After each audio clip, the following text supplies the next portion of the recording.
रामू अपनी माँ प्रतिमा पत्नी सुलेखा के साथ एक गांव में रहा करता था।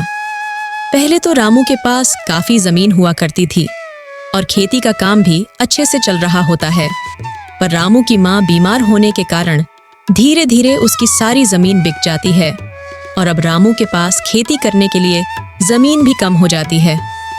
उसका परिवार पहले से ही गरीब था, पर अब उसकी हालत और भी खराब होने लगती है। घर की जरूरतों को पूरा करने और माँ का इलाज के लिए रामू ने गांव के सरपंच से पैसे उधार लिए थे। रघु के पास कुछ जमीन थी, पर उस पर इतनी फसल नहीं हो पाती थी कि उसके घर का गुजारा चल सके। खेत में जो भी फसल होती थी वह अपने और अपने परिवार के लिए रख लेता था और जो बच जाता था उसे बाजार में बेचकर जो पैसा मिलता उससे वह अपना कर्जा दे देता था। इसके बावजूद रघु को सरपंच के कर्ज को चुकाने में भी बड़ी मुश्किल हो रही थी। एक दिन सरपंच रामू को अपने घर पर बुलाता है और उससे कहता है, अरे रामू, मेरे पैसे कब देगा तू? अब तो बहुत समय हो चुका है। अरे जब भी तुझे पैसों के लिए बोलता हूँ तभी कोई ना कोई बहाना बना देता है। अरे पागल मानता है क्या मुझे? चल अब जल्दी से मेरे पैसे दे, अब बहुत हो चुके तेरे ड्रामे। आपको तो पता है इस समय मेरी कैसी हालत है और ऊपर से इस बार फसल भी कितनी कम हुई है। मालिक, इस बार घर का गुजारा भी बड़ी मुश्किल से हो पा रहा है। घर में राशन के लिए भी पैसे नहीं है तो तुम्हें कहां से दे? अरे मैंने क्या तेरा खेत का और तेरा ठेका ले रखा है? मुझे तो मेरे पैसों से मतलब है, बस कब देगा ये बता। मालिक, अभी तो नहीं है। मेरे पास पैसे जैसे ही अगली फसल बिकती है तभी आपके पैसे देने की कोशिश करता हूँ। कोशिश नहीं, मुझे मेरे पैसे चाहिए और वो भी जल्द। अरे जब दे नहीं सकते तो लेते क्यों हो? अब सुन मेरी बात, अगर अगली फसल के बाद तूने मेरे पैसे नहीं दिए तो मैं तेरा घर और तेरा बचा हुआ खेत उसे छीन लूंगा। अब तुझे क्या करना है ये तू सोच ले। मालिक, घर में मेरी बीमार माँ है। माँ के इलाज के लिए मेरे पास पैसे नहीं होते तो आपको कहां से दूं पैसे मालिक? अगर आप हमारा घर छीन लोगे तो हम रहेंगे कहां? नहीं मालिक, ऐसा मत करना। मुझ गरीब पर रहम करो मालिक। अरे मैं कुछ नहीं जानता, बस मुझे मेरे पैसे मिलने चाहिए, वो भी जल्दी। मालिक, आप तो जानते हो इस बार बारिश कितनी ज्यादा हो रही है। फसलें भी खेतों में खड़े खड़े खराब हो रही हैं। कौन खरीदेगा खराब फसलों को? अरे अगर बारिश ज्यादा हो रही है तो इसमें मेरी क्या गलती है? मैं कर भी क्या सकता हूँ? इसमें देख, तू मेरा दिमाग मत खराब कर, बस जल्दी मेरे पैसों का इंतजाम कर। सरपंच की यह सारी बातें सुनकर रघु मायूस होकर वहीं बैठ जाता है और सरपंच की ओर मायूसी भरी आंखों से देखने लगता है। रघु को सरपंच इस तरह अपने सामने बैठा देख उसे बहुत गुस्सा आने लगता है। फिर सरपंच रघु से कहता है, अबे यहाँ क्यों बैठा है? अब जा यहाँ से और जल्दी मेरे पैसों का इंतजाम कर लेना, नहीं तो तेरे लिए अच्छा नहीं होगा। रघु वहां से चुपचाप घर के लिए निकल जाता है।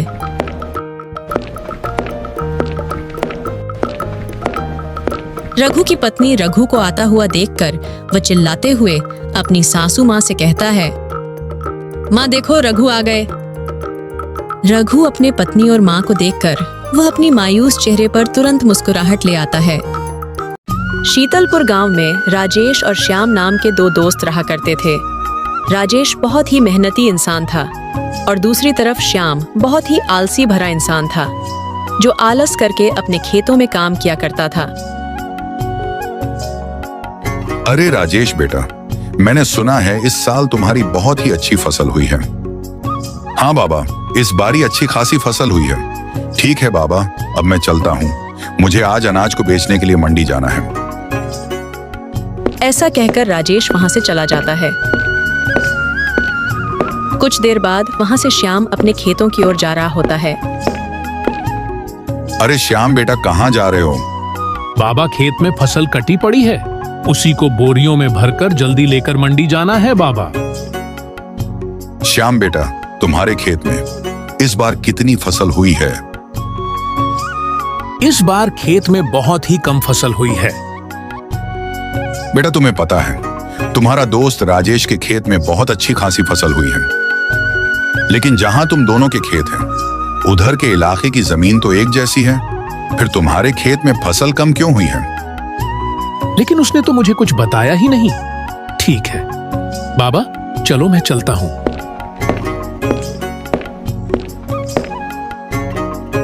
मुझे पता है आपको इस बार फसल में नुकसान क्यों हुआ है, क्योंकि आप राजेश की तरह खेत में मेहनत नहीं करते हो।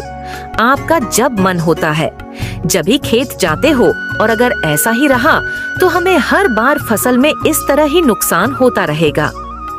अरे इसमें मेरी भी क्या गलती है? मुझसे जितना होता है मैं इतनी मेहनत कर लेता हूँ, और जितना नसीब में होता है वो मिल जाता है। अब तुम ही बताओ मैं इसमें क्या कर सकता हूँ? मैं चाहती हूँ अपना खेत को बेचकर राजेश के पास वाली जमीन को खरीद लो, और राजेश से कहो कि दोनों साथ मिलकर पूरी जमीन पर काम करें, और जो भी मुनाफा होगा दोनों बराबर बांट लेंगे। अरे हाँ, तुम यह बात तो सही बोल रही हो। मैं कल ही राजेश के पास जाकर इस बारे में बात करूंगा, और मुझे विश्वास है राजेश मेरी इस बात को जरूर मान लेगा। श्याम अगले दिन अपने दोस्त राजेश के यहाँ पहुंच जाता है। अरे श्याम भाई, तुम इतनी सुबह यहाँ कैसे? घर पर सब सही सलामत तो है?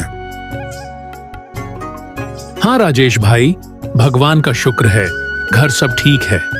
मैं सोच रहा था कि हम दोनों बचपन के बहुत अच्छे दोस्त, तो क्यों ना मैं तुम्हारे पास वाला खेत को खरीद लूं और उसमें ही खेती करनी चालू कर दूं। अरे श्याम भाई, ये तो बहुत ही अच्छी बात है। मुझे भी मेरा एक अच्छा दोस्त और पड़ोसी भी मिल जाएगा। लेकिन राजेश भाई, अगर तुम्हें नाराज ना हो तो हम दोनों मिलकर एक साथ खेती करें, क्योंकि दोनों अलग अलग मेहनत करने से अच्छा है दोनों एक जगह ही मेहनत करें। इससे दोनों को अच्छा मुनाफा भी होगा। हाँ श्याम भाई, मुझे इस बात से कोई ऐतराज नहीं है। पहले सेठ के यहाँ चलकर जमीन को खरीदने और बेचने की बात करते हैं, क्योंकि मेरे खेत के पास की जमीन सेठ की है। फिर दोनों सेठ के पास पहुंच जाते हैं और श्याम सेठ से अपने खेत को सेठ के खेत से बदलने की बात करने लगता है। अरे श्याम, तुम्हें मेरा खेत लेना है तो ठीक है, लेकिन तुम्हें पहले 10,000 देना होंगे, फिर मैं अपना खेत तुम्हें दे दूंगा। ठीक है सेठ जी, चलो आप 10,000 और ले लेना, लेकिन आपकी जमीन मुझे दे देना। फिर श्याम सेठ से उसकी जमीन खरीद लेता है और अपनी जमीन सेठ को बेच देता है। ऐसे ही कुछ दिन बीत जाते।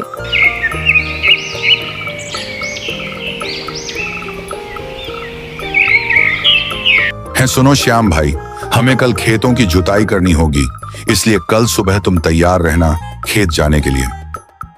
श्याम, जो कि एक आलसी इंसान होता है, कि इस बात को सुनकर खेत में काम करने से बचने के लिए कोई बहाना ढूंढने लगता है। अरे सुनो राजेश भाई, आज मेरी पत्नी की माताजी का देहांत हो गया है और मुझे 3 दिन के लिए उनके वहां जाना पड़ेगा, और अगर मैं वहां नहीं गया तो अच्छा नहीं लगेगा।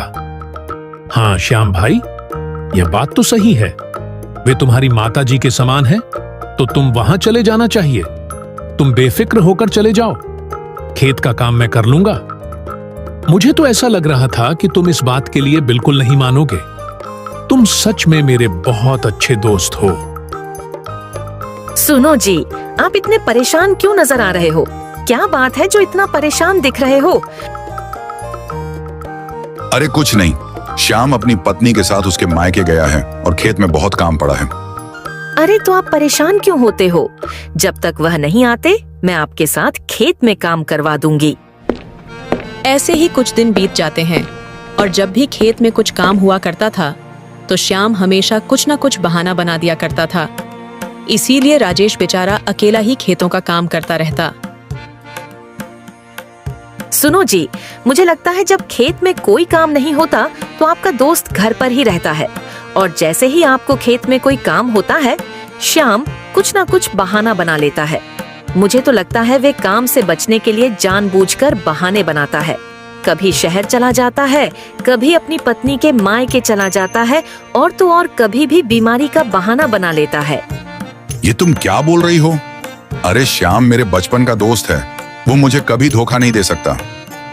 तुम्हें मेरी बातों पर विश्वास नहीं है ना? देख लेना, एक दिन आपको सच पता चल ही जाएगा। फिर कुछ दिनों बाद फसल तैयार हो जाती है। फसल की कटाई के लिए रमेश श्याम के घर पहुंच जाता। है श्याम भाई, चलो आज हमें फसल की कटाई करनी है, क्योंकि आज शाम को मुझे अपनी पत्नी को डॉक्टर के यहाँ ले जाना है और आज फसल को नहीं काटा तो कल से फसल खराब होना शुरू हो जाएगी। हाँ ठीक है, चलो राजेश भाई, मैं तैयार हूँ। फिर दोनों खेत के लिए निकल जाते हैं और पूरी फसल को काटकर बैलगाड़ी में भर लेते हैं। ठीक है श्याम भाई, अब आपने सारी फसल बैलगाड़ी में भर ली है तो मैं डॉक्टर के लिए निकल रहा हूँ। तुम इस फसल भरी बैलगाड़ी को अपने घर ले जाना। जब मैं कल आऊंगा तो फसल को मंडी में बेचकर जो भी मुनाफा होगा उसको आधा आधा कर लेंगे। ठीक है राजेश भाई, आप चिंता मत करो, आप बिल्कुल बेफिक्र जाओ, मैं फसल को घर ही ले जाऊंगा। श्याम सारी फसल को बैलगाड़ी में भरकर घर ले जाता है। सारी फसल को यहाँ क्यों लेकर आए हो? अरे भगवान, राजेश अपनी पत्नी को लेकर डॉक्टर के यहाँ गया है। कल जब रमेश आएगा तभी हम दोनों मंडी जाएंगे। चलो, ये तो अच्छा है कि सारी फसल को आप यहाँ लेकर आए हो। मेरे पास एक तरकीब है, फसल भी हमारी हो जाएगी और किसी को पता भी नहीं चलेगा। बताओ तो ऐसी कौन सी तरकीब है और यह सारी फसल हमारी कैसे हो जाएगी? सुनो जी, आप सारी फसल को अंदर कमरे में रख दो और कल सुबह जब रमेश आएगा तो उससे कह देना कि मैंने तो सारी फसल घर के बाहर रखी थी। पता नहीं सारी फसल को कौन चुरा ले गया। इसमें आपका दोस्त कुछ कर भी नहीं पाएगा। ये बात तो तुम बिल्कुल सही कह रही हो, उसको हम पर शक भी नहीं हो पाएगा। फिर दोनों मिलकर सारी फसल को कमरे में छुपा देते हैं। अगले दिन रमेश श्याम के घर पहुंच जाता है। अरे श्याम भाई, तुमने सारी फसल कहाँ पर रखी है? चलो आज फसल को मंडी में बेच आते हैं। हाँ चलो रमेश भाई, चलो। जब वो दोनों घर के बाहर जाकर देखते हैं तो वहाँ कोई फसल दिखाई नहीं देती है। हे भगवान, यहाँ से सारी फसल कहाँ गई? अरे मैं तो बर्बाद हो गया। अरे मुझे लगता है चोरों ने हमारी सारी फसल को चुरा लिया है। राजेश भाई, हमारी सारी फसल तो चोरी हो गई। अरे श्याम भाई, तुम ये क्या बोल रहे हो? कहाँ है सारी फसल? अरे तुमने फसल को बाहर ही क्यों रखा था श्याम भाई? तुमने यह क्या किया? पूरे साल की मेहनत और फसल को तुमने चोरों के हाथों में सौंप दिया। मुझे तुम पर पूरा भरोसा था, तभी तो फसल को तुम्हारे घर भेजा था। अरे राजेश भाई, ये तुम क्या कह रहे हो? अरे उस फसल में मेरा भी तो हिस्सा था, नुकसान तो मेरा भी बराबर हुआ है। हाँ श्याम भाई, ये बात तो तुम सही कह रहे हो। चोर तो हम दोनों का हिस्सा चोरी कर ले गया है। अब इसमें क्या ही कर सकते हैं? भगवान ने जो किस्मत में लिखा वह तो होना